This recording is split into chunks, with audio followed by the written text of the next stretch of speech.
How did the kid from your school die?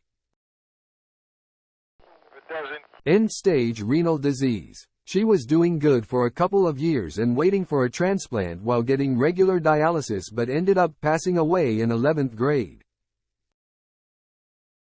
It doesn't. In middle school, my neighbor accidentally shot and killed his best friend while hunting. Years later, he was beheaded by the Taliban along with 2 English men. Unbearably sad. It doesn't. Fell off a jet ski and then got hit by it when the driver turned around. Drowned. It doesn't. Wrestling team bully with anger management issues punched an elderly man in a road rage incident and the elderly man shot him dead and was acquitted as it was deemed self-defense. It doesn't. He was playing football and randomly passed out. Never woke up again. It doesn't. His girlfriend broke up with him. He didn't take it well. One afternoon after school, he walked down to the primary school near our high school and shot himself in the head right outside the entrance. Didn't know him well, but I don't think he had all that many friends. He always had sad eyes but was very nice whenever someone spoke to him. It doesn't. Polio. After the summer holiday in 1955, she just never returned to school. It doesn't. Group of kids got skunk drunk and decided to take a ride down a notoriously winding road. One guy was standing in the back of the truck and fell out as they rounded one of the hairpin curves. Didn't make it. It doesn't. An electrician screwed up rewiring her family's house so a live wire was touching a metal pipe connected to the bath. Her mum was wearing rubber work boots when she filled the bath so wasn't electrocuted, but she must have accidentally brushed against the tap or gone to add some more water while submerged and was killed instantly. We lived in a very small town where everyone knew each other, so it really rocked our community. She was in the grade above me, so would have been around 10 to 11. It doesn't. In high school, a girl in the year ahead went missing. There were flyers posted for volunteers to help search for her. It was understood that she wasn't the type to run away. Her mom was out of her mind with worry. A few weeks later, her stepfather was arrested. It seems he'd sexually abused her, and then switched from her to her little sister. She threatened to tell, and he murdered her. Then he drove her body out somewhere to dump it, with her little sister in the car. She was too traumatized to remember much. Apparently, he put her body in a dumpster, and it ended up in a landfill somewhere. They got a confession out of the guy by putting him in Genpop and letting the other prisoners know what he was in for. He lasted less than 2 days. Her name was Debbie Moberg. It doesn't. Like 5 of them died of drunk driving accidents. 3 of them at one time. Little redneck school in the middle of nowhere. Apparently people seem to think drinking and driving is the only way to have fun. It doesn't. Grade school. Rainy day. Bell rang and little girl panicked about being late, ran out in front of a school bus. I saw it happen. It doesn't. She was in the 5th grade and needed a blood transfusion. Her parents were Jehovah's Witnesses and refused the procedure. I don't know what condition she had, but she died due to lack of medical care. Try making sense of that at 11 years old. Massachusetts, 1995. It doesn't. His brother shot him in the head while he slept. Tried to kill his parents too. It doesn't. This one guy at my high school tried asking out this girl. The girl's brother and a group of his friends jumped him. Did some unspeakable things to him and the entire school found out about it. He was missing from school for months because he was in the hospital. Eventually he came back to school, but people stared at him. It must have ate away at him because during the summer, his family went on a cruise and the guy jumped off the cruise ship and drowned. It doesn't. Of all things, an unfortunate camping accident. This was before cell phones. 2 friends went out for the weekend to a campground for some fishing over the weekend. When they didn't arrive home at the time they said they would, the parents called the provincial park to see if they were running a bit late. The weather wasn't great and the camp was about an hour away from town, so it was entirely possible they decided to stay another night and drive out in the morning instead. The park warden stumbled upon their campsite and found both of them dead in their shared tent. Turns out it was a cool night and they decided to run a small heater in the tent to be warm. But it was an old heater that didn't have a shut-off sensor built in. The heater ran all night while they were asleep, and since they didn't open the flaps on their tent for air circulation, because they wanted to trap the heat, the tent filled with carbon monoxide and suffocated them in their sleep. So sad. And a week before school too. Edit. Wow, I didn't realize just how sadly common this was. RIP to all who died. Grade 5. He was playing with his little brother when they found their dad's duty pistol. Little brother shot him right between the eyes. Can't imagine how the little brother feels. Was about 50 years ago. Testicular cancer at age 12. Really nice boy too.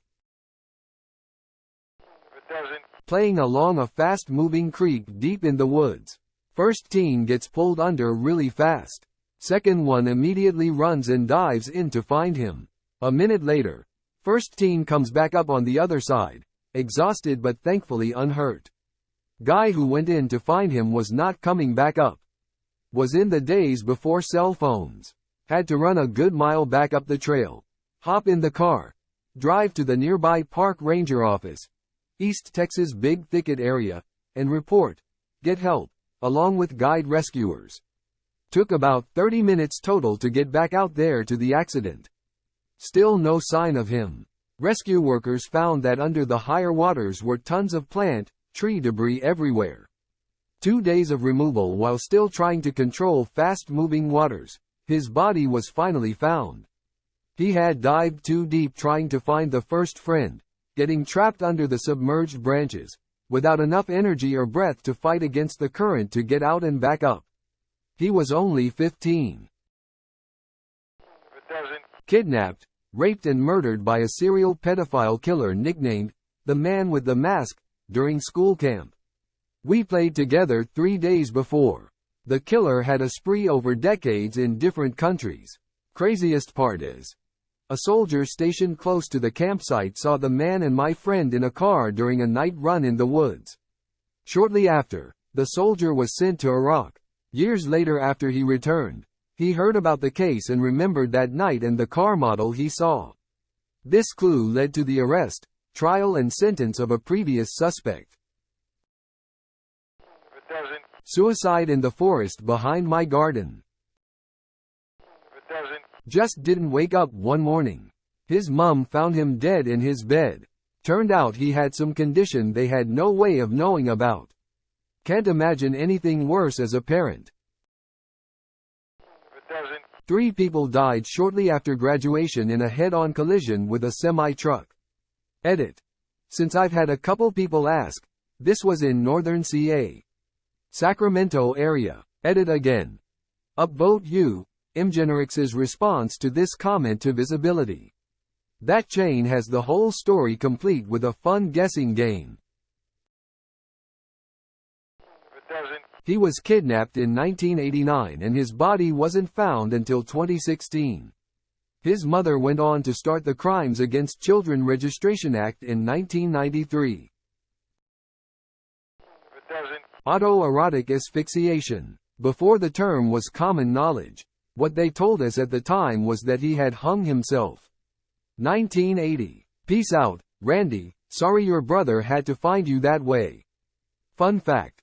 I got suspended for 3 days for an unexcused absence attending his funeral. He and 2 friends were fucking around with a shotgun. It was loaded and killed him. One of the friends, the one holding the gun I believe, committed suicide a month or so later from the guilt.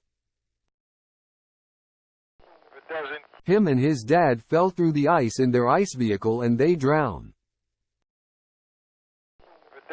Older student broke into the chemistry lab, joking around with his friends, sniffed some chemical that I can't remember. I was at my break and just heard the sirens. There was the one kid in elementary school who was riding his bike and got hit by a car. The school's infinite wisdom was to reiterate the dangers of not wearing your helmet while riding a bike. Fantastic memorial. There was the guy who drunk drove into a pole to avoid a squirrel, as the surviving passengers put it. But the hardest one to think about was my kindergarten classmate. She survived, but her baby sister was killed in the Oklahoma City bombing. Suicide. Sadly, we had 2 die from suicide and 1 in a drunk driving accident. All within 3 months of each other. That was awful. Self-inflicted shotgun to the head. She was mercilessly bullied throughout school. Junior year of high school, and it was too much. The school and diocese consistently turned blind eye to bullying and other disciplinary complaints towards children from priority families. The priest had the audacity at the funeral to talk about the selfishness and sin of suicide. Got his head blown apart with a shotgun by another kid from my school. Hit by a drunk driver while in a car with 4 people. W's ejected 30 feet from the backseat. Mons got up, walked to a burning car, actually ripped the door off, pulled out all 3 other people and dragged them 10 to 15 away, then collapsed. Succumbed to his injuries at the hospital later. Apparently had a broken femur, collarbone, wrist and arm, amongst other things. The other 3 only had minor injuries, and the car exploded like 3 to 5 minutes after he pulled them out. Dude was actually a hero. I don't think anyone I went to school with is dead yet, but I know one of my old classmates is on death row in Florida, so that's gotta count for something. In childbirth she was just 14. Toxic shock, car accident, leukemia, motorcycle accident. 260Z wrapped around a tree 20 feet up in the air after running off an embankment going over 100 miles per hour. Front and rear bumpers on passenger side were touching. They used 2 tow trucks to get the car to slide down the tree. Needless to say, closed casket funeral. In grade 11, a kid in my class died in a motorcycle accident. His cycle slipped, and he got hit head-on by a semi in front of his parents. He wasn't popular though, so when it happened, it was just a quick announcement at the start of class, and then life moved on. Several weeks later, a popular kid was drinking and driving and was in a near-fatal accident of his causing. That was a week-long tragedy in the school. Even the fucking teachers joined in. Fuck CHSS. Multiple kids at my school died. 1 committed suicide in his car. 1 died of cancer. 1 jumped in front of a train after an argument with his parents. 1 died of kidney disease, and the last one I can remember died in a car accident. Super sad. Drinking in a car with 3 friends, and when the police came they fled, driving at a high rate of speed. They missed the turn when the road made a T. There was a massive tree directly behind the double arrow sign and they wrapped the car around it. To make the situation worse, the police arrived and refused help to the screaming teens until after they interrogated them. 3 of the boys died and the 4th was in a body cast for 6 months and in rehabilitation for years with permanent disabilities. The parents sued the police for not helping the boys and allowing them to bleed out. The parents won and the disabled boy has enough money to cover his care for the remainder of his life. The boys did break the law and were stupid, but for the police to tell them that they are going to allow them to die if they don't answer their questions and then they died was inexcusable on any level, and they should have been charged, not just fired.